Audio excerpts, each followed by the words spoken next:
Au nom du Père, du Fils, Saint-Esprit, un seul Dieu, Amen, que sa bénédiction repose sur nous tous, Amen. Alors aujourd'hui, on va terminer le 3e chapitre de l'épître de Saint Jacques. On va prendre du verset 13 jusqu'à la fin, c'est-à-dire verset 18, de 13 à 18. Épître de Saint Jacques, chapitre 3, de 13 à 18. Lequel d'entre vous est sage et intelligent, qu'il montre ses œuvres par une bonne conduite, avec la douceur de la sagesse. Mais si vous avez dans votre cœur un zèle amer et un esprit de dispute, ne vous glorifiez pas et ne montez pas contre la vérité. Cette sagesse n'est point celle qui vient d'en haut, mais elle est terrestre, charnelle, diabolique. Car là où il y a un zèle amer et un esprit de dispute, il y a du désordre et toutes sortes de mauvaises actions. La sagesse d'en haut est premièrement pure, ensuite pacifique, modérée, conciliante, pleine de miséricorde et de bons fruits, exempte de duplicité, d'hypocrisie. Le fruit de la justice est semé dans la paix par ceux qui recherchent la paix. Gloire à toi, Seigneur, éternellement. Amen. Alors, si vous vous rappelez, le commencement de ce chapitre-là, 3e chapitre de l'épître de Saint Jacques, était tout simplement sur le sujet de la langue, le danger de la langue et comment on contrôle ce danger-là, parce qu'un homme qui contrôle sa langue est un homme sage. Alors, la deuxième partie ici, ça commence par la sagesse. Il parle à propos de la relation entre la sagesse et la langue. Bien sûr, la langue contrôlée. C'est pour cela qu'il commence à dire, le verset 13, « Lequel d'entre vous est sage et intelligent ?» Celui qui est sage et intelligent parmi vous, il doit le montrer, qu'il montre ses œuvres par une bonne conduite avec la douceur de la sagesse. La bonne conduite est toujours couronnée par la sagesse. Et la sagesse est toujours accompagnée par la douceur. Un homme sage, c'est un homme doux. On va comprendre qu'est-ce que ça veut dire doux. Parce que si vous vous rappelez le Christ, qui est la parole de Dieu, qui est la sagesse de Dieu, il nous a dit, eh bien, apprenez de moi, moi qui est doux et humble de cœur. Le Christ était doux, parce que c'est la sagesse. Donc, il y a toujours un lien entre la douceur et la sagesse. Même ici, il dit avec la douceur de la sagesse. La sagesse est toujours accompagnée par la douceur. Donc, un homme sage est celui qui contrôle sa langue. Et il agit sans affolement, sans panique, sans excitation. C'est ça la douceur, d'être calme, de se contrôler émotionnellement. La sagesse n'est jamais la grande quantité de connaissances qu'on aimera transmettre aux autres. Ce n'est pas ça la sagesse. Ce n'est pas de connaître trop. Tes actes et ton comportement te dévoilent devant les autres. Dévoilent si tu es sage ou non. Ta façon d'agir, ta façon de parler, ta façon de t'énerver, même le genre de ta colère. Eh bien, ça montre si tu es un sage ou pas, un intelligent ou pas. Donc, la vraie sagesse est douce et elle contrôle ses émotions. C'est-à-dire que le fébrile, le surexcité, comme on dit al-munfa'il, est un homme qui n'a pas de confiance en lui-même. Quand on n'a pas confiance en soi, on est très coléreux ou coléreux. Il n'a pas confiance en lui et il n'arrive pas à transmettre ses connaissances aux autres. Alors, ce qui l'excite, ce qui l'énerve. Je sais, mais je ne sais pas transmettre, alors ça m'énerve. Donc la bonne conduite et la douceur sont la déclaration de la sagesse divine qui est en nous, parce qu'on reflète la sagesse de Dieu. Quand on est proche de Dieu, il nous donne la sagesse. L'Esprit de Dieu qui œuvre en nous nous donne la sagesse. Et puisqu'il y a une sagesse en nous, donc ça doit être exprimé par la douceur. Sagesse, douceur. Celui qui peut enseigner les autres, eh bien qu'il soit doux. Ne traite pas les gens avec violence, ni les réprimande, comme les mauvais rabbins. Ils enseignaient les gens, mais avec orgueil, avec la colère de réprimander les gens. Donc ce n'est pas une sagesse. Ils veulent enseigner les gens, mais ils n'ont pas la sagesse qui est accompagnée par la douceur. C'est pour cela que Saint Luc, il dit, « Malheur à vous aussi, docteurs de la loi. » Pourquoi malheur à ces enseignants, à ces savants de la loi de Dieu? Parce que vous chargez les hommes de fardeaux difficiles à porter et que vous ne touchez pas vous-même de l'un de vos doigts. On enseigne les gens, on leur demande de se comporter bien. Et nous-mêmes, on n'agit pas pareil. On n'essaye pas même de faire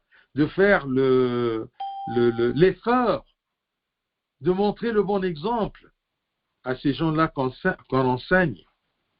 Malheur à vous aussi, docteurs de la loi, parce que vous chargez les hommes de fardeaux difficiles à porter, beaucoup d'enseignements, et que vous ne touchez pas vous-même de l'un de vos doigts. Alors, si quelqu'un parmi vous est sage et intelligent, qu'il montre ses œuvres par une bonne conduite. Et cette bonne conduite-là est couronnée par la douceur de la sagesse. Parce qu'on ne peut pas avoir une bonne conduite si on est sage, on est intelligent. Et si nous sommes sages et intelligents, sûrement la douceur, ce sera le fruit de cette sagesse. Verset 14. Mais si vous avez dans votre cœur un zèle amer et un esprit de dispute, ne vous glorifiez pas et ne montez pas contre la vérité. Parce que parfois, il y a des gens qui essayent de cacher, de voiler leur manque de sagesse et leur excitation et leur colère, tout simplement en disant que ça, c'est un zèle. Mais si ce zèle-là est amer et accompagné par un esprit de dispute, eh bien, ne vous glorifiez pas en disant que vous avez une ambition ou vous avez un zèle chrétien pour l'Église de Dieu. Non, c'est faux. Le zèle amer, qui est accompagné par un esprit de dispute et de l'orgueil, de se glorifier lui-même, est complètement différent que le zèle chrétien, qui est engendré de l'amour de Dieu envahissant le cœur du fidèle. Un zèle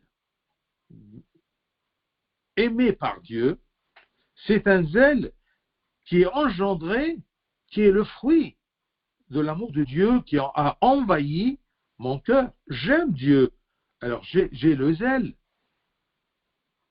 Mais si c'est un zèle amer, sûrement, ça ne vient pas de cet amour de Dieu qui est dans mon cœur.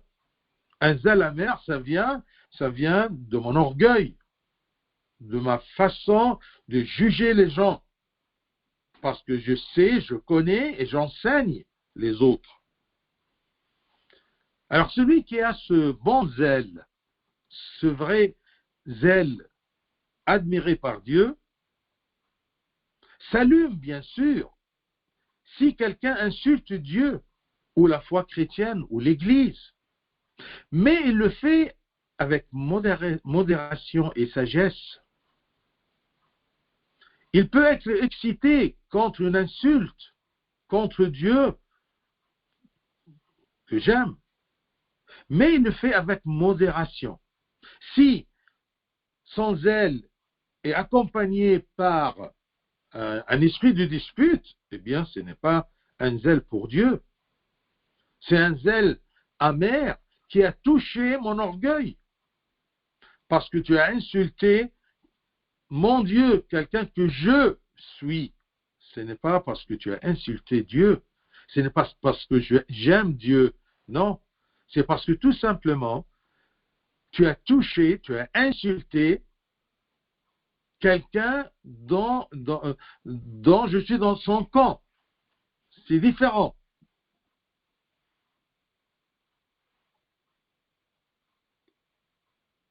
Le zèle amer, il nous ramène toujours à la querelle.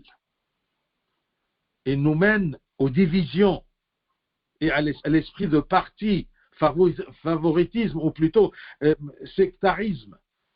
Je suis chrétien, que personne ne touche au christianisme parce que je dépends de ce camp-là. C'est comme si, par exemple, je suis le fan d'une équipe de football. Ah, je n'accepte pas que quelqu'un dise quelque chose contre cette équipe-là. Non, c'est un orgueil. Mais si j'aime vraiment Dieu, j'aurai couronné par une sagesse.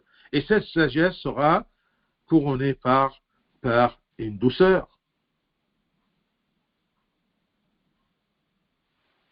Parce que si j'ai un zèle amer, et le zèle amer mène aux divisions et mène aux querelles, eh bien, c'est écrit, ça marque chapitre 3, 24, si un royaume est divisé contre lui-même, ce royaume ne peut subsister. Si mon zèle, si ma façon de défendre l'Église ou la foi de l'Église est accompagnée par un esprit de dispute, ça va mener aux querelles, aux divisions. Si une maison est divisée contre elle-même, cette maison ne peut subsister. Si, à cause d'un zèle, mais amer, je commence à avoir l'esprit de dispute à l'intérieur même de l'Église, eh bien, ça va mener à la division intérieure de cette Église. Parce que où il y a des divisions, ça sera l'écroulement. Si une maison, si un royaume, si une paroisse est divisée contre elle-même, où il y a beaucoup de disputes sous prétexte de zèle, des disputes ou des querelles, eh bien, cette communauté, cette paroisse, cette maison, ce royaume ne peut subsister. Ça va s'écrouler. Le zèle amer mène à ce qui s'est passé chez les Corinthiens. Il y avait des disputes, des divisions, des querelles. Pourquoi? Parce que tout simplement, ils ont commencé à se diviser, à dire, je dépends de Paul ou je dépends de Apollos. Alors, chapitre 1er épître aux Corinthiens, première épître de Saint Paul aux Corinthiens, chapitre 3, versets 3 et 4. C'est écrit, en effet, puisqu'il y a parmi vous de la jalousie et des disputes, n'êtes-vous pas charnels et ne marchez-vous pas selon l'homme, c'est-à-dire selon la nature humaine déchue? Quand l'un dit, moi je suis de Paul, et un autre, moi d'Apollos, n'êtes-vous pas des hommes, c'est-à-dire des charnels? Chacun cherche sa gloire, cherche la gloire du camp auquel il dépend. Il ne cherche pas la vérité. Non, je dépends de Paul, Paul c'est le meilleur. Je dépends d'Apollos, Apollos c'est le meilleur. Non. Toute intolérance, c'est-à-dire l'esprit de dispute, est un gonflement de l'ego. Méfie-toi, Tu crois que c'est un zèle, c'est pour Dieu. Non, tu t'énerves, ce n'est pas pour Dieu, mais c'est pour l'ego. Un gonflement de l'ego se manifeste toujours de l'orgueil de soi. Ne touche pas au camp auquel je dépends. Si je dépends du Christ, je ne veux pas quelqu'un qui touche au Christ pour mon ego, non pas pour le Christ lui-même. Méfions-nous de se comporter non conformément à ce que nous enseignons, mais à notre ego. Méfions-nous de se comporter non conformément à ce que nous enseignons. On enseigne la douceur, on enseigne le pardon. On ne se comporte pas de la même façon. Eh bien, ce comportement contradictoire, eh bien, ça offense la chrétienté et les chrétiens. Il y a beaucoup de gens, quand on nous voit se comporter autre que nous enseignons, eh bien, ils sont choqués de la chrétienté, du christianisme. Ils vont commencer à juger vraiment le christianisme. Regardez les chrétiens, comment ils se comportent. Ils ont un esprit de dispute, non pas une sagesse couronnée par la douceur. Donc, si tu t'énerves trop, sous prétexte que tu défends la vérité, eh bien, ne vous glorifiez pas et ne montez pas contre la vérité. Ne vous glorifiez pas et ne montez pas contre la vérité. Saint Jacques ici s'adresse à ceux qui se vantent de leur connaissance et de leur science, humiliant celle des autres, bien sûr par orgueil. Et quand ils sont hautains, ils regardent que les autres sont ignorants, eh bien, ils commencent à être très, très coléreux. Ces orgueilleux croient avoir et posséder seule la vérité. Ce que je dis, c'est juste. Je n'accepte aucune discussion. Donc, ces orgueilleux-là, qui se glorifient, croient avoir et posséder seule la vérité, pas les autres. Ils ont un zèle amer pour eux-mêmes. Ils ont un favoritisme pour eux-mêmes, ce qui est contradictoire, bien sûr, à la vérité. C'est que l'homme ait un zèle, mais ça doit être pour la gloire de Dieu. C'est bien qu'un homme a le zèle, si j'ose dire, de défendre la foi et le bon enseignement, mais ce zèle-là doit être pour la gloire de Dieu, non pas pour la gloire de la personne elle-même. Et quand c'est pour la gloire de la personne, il ne sait pas être doux. Il ne sait pas supporter l'ignorance des gens. Mais si vous avez dans votre cœur un zèle amer et un esprit de dispute, ne vous glorifiez pas, ne vous croyez pas bien et ne montez pas contre la vérité. Et du verset 15 jusqu'à 17, il nous montre les deux genres principaux, ou un genre de principaux, les deux genres principaux de la sagesse. Il y a une sagesse qui vient de Satan, qu'on appelle sagesse, et cette sagesse-là, comme il a dit, est terrestre, charnelle, psychique. Car là où il y a un zèle amer, un esprit de dispute, il y a du désordre et toutes sortes de mauvaises actions. Et ça ne peut pas venir que de Satan, du mal. Si tu crois que tu es sage ou tu as une sagesse qui est terrestre, qu'est-ce que ça veut dire terrestre? Ça veut dire qu'il jaillit de l'amour du monde. Si tu as une façon de penser, de voir les choses parce que tu aimes le monde et que tout ce qui est matériel, eh bien c'est cette sagesse-là, cette façon de penser, cette façon de voir les choses, ça vient de Satan.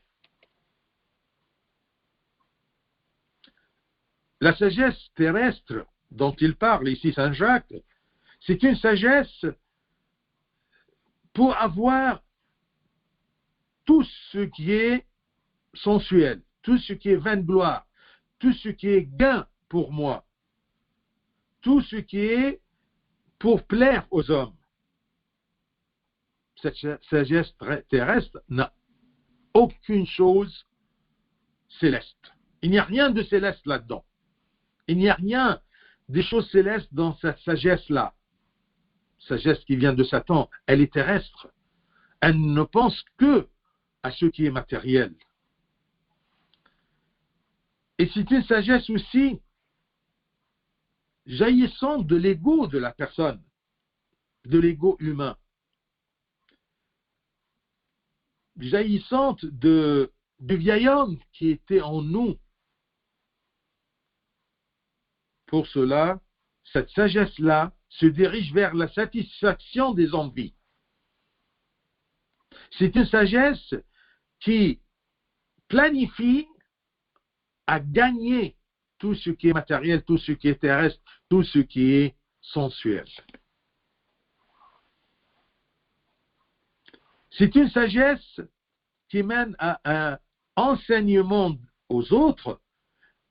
Cet enseignement-là, ou cette sagesse-là, essaie toujours de cacher Dieu pour que je paraisse moi-même. C'est un enseignement qui cache Dieu pour qu'il apparaisse tout seul. Il tourne autour de son ego. Il utilise l'enseignement tout simplement pour se glorifier. C'est ça la sagesse terrestre. Elle est toujours accompagnée par l'esprit de dispute. Une sagesse, comme il écrit ici, terrestre, charnelle, matérielle, diabolique. Qu'est-ce que c'est une sagesse diabolique?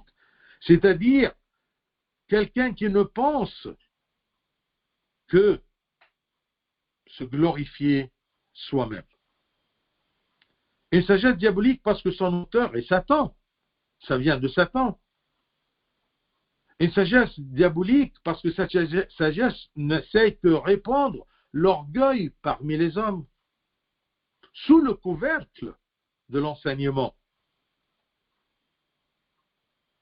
Sous le couvercle de l'enseignement, du zèle, de la sagesse, qu'on croit que c'est une sagesse, mais tout ça ne veut pas la gloire de Dieu, mais la gloire de la personne elle-même.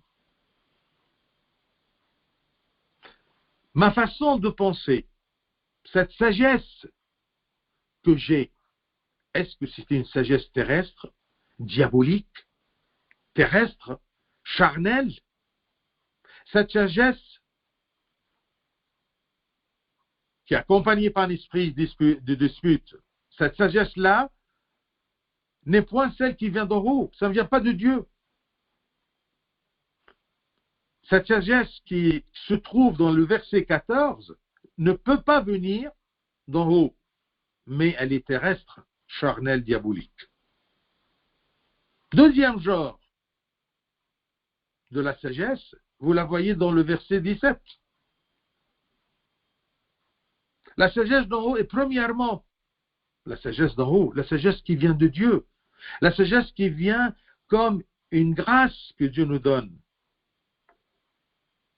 Et premièrement pure, ensuite pacifique, modérée, conciliante, pleine de miséricorde et de bons fruits, exemple de duplicité, c'est-à-dire le doute, d'hypocrisie. Cette sagesse qui vient d'en haut est premièrement et principalement pure. Qu'est-ce que ça veut dire? Il n'y a rien là-dedans de sensuel, de charnel, d'impur. C'est ça la sagesse qui vient d'en haut. Et si c'est une sagesse pure, celle qui vient d'en haut, eh bien, vous allez trouver qu'elle est aussi pacifique. Elle doit être pure, c'est-à-dire loin de tout ce qui est charnel, sensuel.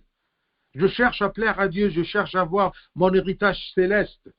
Eh bien, cette sagesse sera pacifique. Cette façon de penser et d'agir et de confronter les événements, eh bien, ça doit être pacifique. Elle ne cherche pas des problèmes. Elle ne cherche pas les mauvaises compétitions. Saint Paul aux Romains 14, 19, il a dit, ainsi donc, recherchons ce qui contribue à la paix et à l'édification mutuelle. Il y a une personne qui m'a posé la question, si je veux être le premier de ma classe et personne premier comme moi. Non, ça c'est pas une sagesse pacifique, parce que je veux être le premier et je veux casser les autres. J'aimerais bien qu'ils tombent pour que je sois le seul premier. Ça, ce n'est pas pacifique. Il y a là-dedans, dans cette sagesse, une compétition, mais mauvaise, qui mène aux divisions et aux querelles, et à la haine. Il n'y a rien, cette sagesse d'en haut, verset 17 toujours, est premièrement pure. Est-ce que ta pensée est pure? Ta façon de penser et d'agir est pure? Pure, on a compris maintenant qu'elle n'est pas terrestre, mais céleste. Elle vise les choses célestes, pas les choses matérielles. Pacifique, elle cherche toujours la paix avec les autres. Modérée. Modérée ici dans le sens que même ta colère envers les fautes des autres est-elle modérée ou pas? Je dis toujours que la personne humaine, elle a le droit de se tromper, mais de se repentir. Si je me trompe, si quelqu'un se trompe dont je suis responsable, je dois être modéré. Je peux le primander, oui. Je peux le gronder, je peux le redresser, mais avec modération. Donc, la sagesse qui vient d'en haut, qui vient de chez Dieu, eh bien, ça va te donner cette modération-là. Ça va te donner la sagesse de mesurer ma colère ou ma façon de réprimander ou de gronder ou de redresser les autres. Donc, la sagesse qui vient d'en haut est modérée. Conciliante. Conciliante, c'est-à-dire que cette sagesse, elle veut bien concilier les gens avec Dieu. Ne cherche pas à juger les gens pour être punis de Dieu. La sagesse qui vient d'en haut, c'est une sagesse qui cherche le salut des autres. Pas le jugement des autres ou l'indignation des autres. Donc, vous voyez, la sagesse qui vient d'en haut est premièrement pure, ensuite pacifique, modérée, conciliante, pleine de miséricorde et de bons fruits. Cette sagesse, elle n'a pas de doute là-dedans. Si la pensée d'un homme doute dans la vérité et dans Dieu, et dans l'existence de Dieu, et dans la générosité de Dieu, et dans la bienveillance de Dieu, eh bien, sa pensée, sa sagesse ne vient pas d'en haut.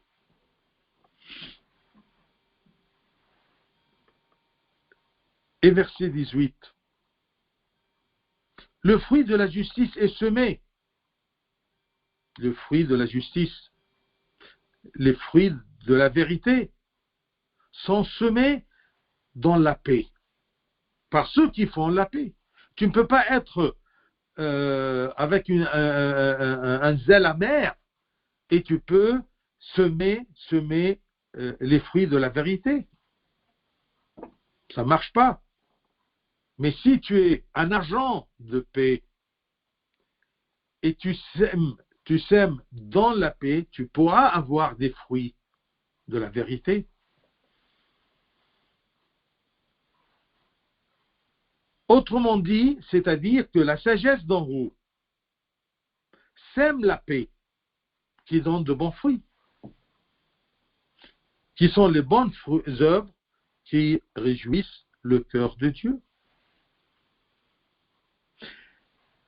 Si ta tête est pleine des pensées qui viennent de Dieu, tu seras toujours un homme pacifique. Tu ne cherches pas les problèmes.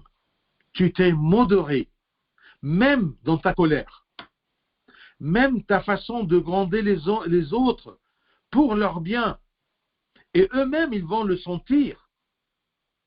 Mais si tu es d'un zèle, d'une sagesse terrestre, diabolique, qui ne vient pas d'en haut, eh bien, tu seras animé par l'esprit de dispute et l'esprit de se glorifier soi-même. La langue et le danger de la langue. Contrôler la langue. Et si on veut contrôler la langue, on a besoin de cette sagesse qui vient d'en haut. Cette sagesse pure qui cherche le royaume des cieux. Et si je cherche le royaume des cieux, eh bien, je serai toujours pacifique. Je cherche la paix. Je sème la paix entre moi et les autres. Même je peux dire, je sème la paix entre moi et Dieu. Je me concilie avec Dieu pour être pacifique. Donc, cette personne qui cherche cette réconciliation avec Dieu, sûrement il est animé par l'esprit de sagesse qui vient d'en haut. Essayons dans ces jours-ci, qu'on se rapproche de la Semaine Sainte et de Pâques, tout simplement de évaluer ma sagesse, ma façon de penser. Est-ce que ma sagesse, mon intelligence, ma pensée, elle vient d'en haut ou ça vient de Satan? Elle est terrestre, elle est charnelle, elle est psychique. Je cherche toujours à satisfaire mes envies ou satisfaire mon Dieu. Que le Seigneur nous donne cette sagesse avec laquelle on peut agir comme enfant de Dieu et on peut contrôler notre langue qui peut me mener au royaume ou peut nous condamner pour la mort éternelle. Que le Seigneur nous donne cette sagesse qui vient d'en haut. Gloire à lui éternellement. Amen.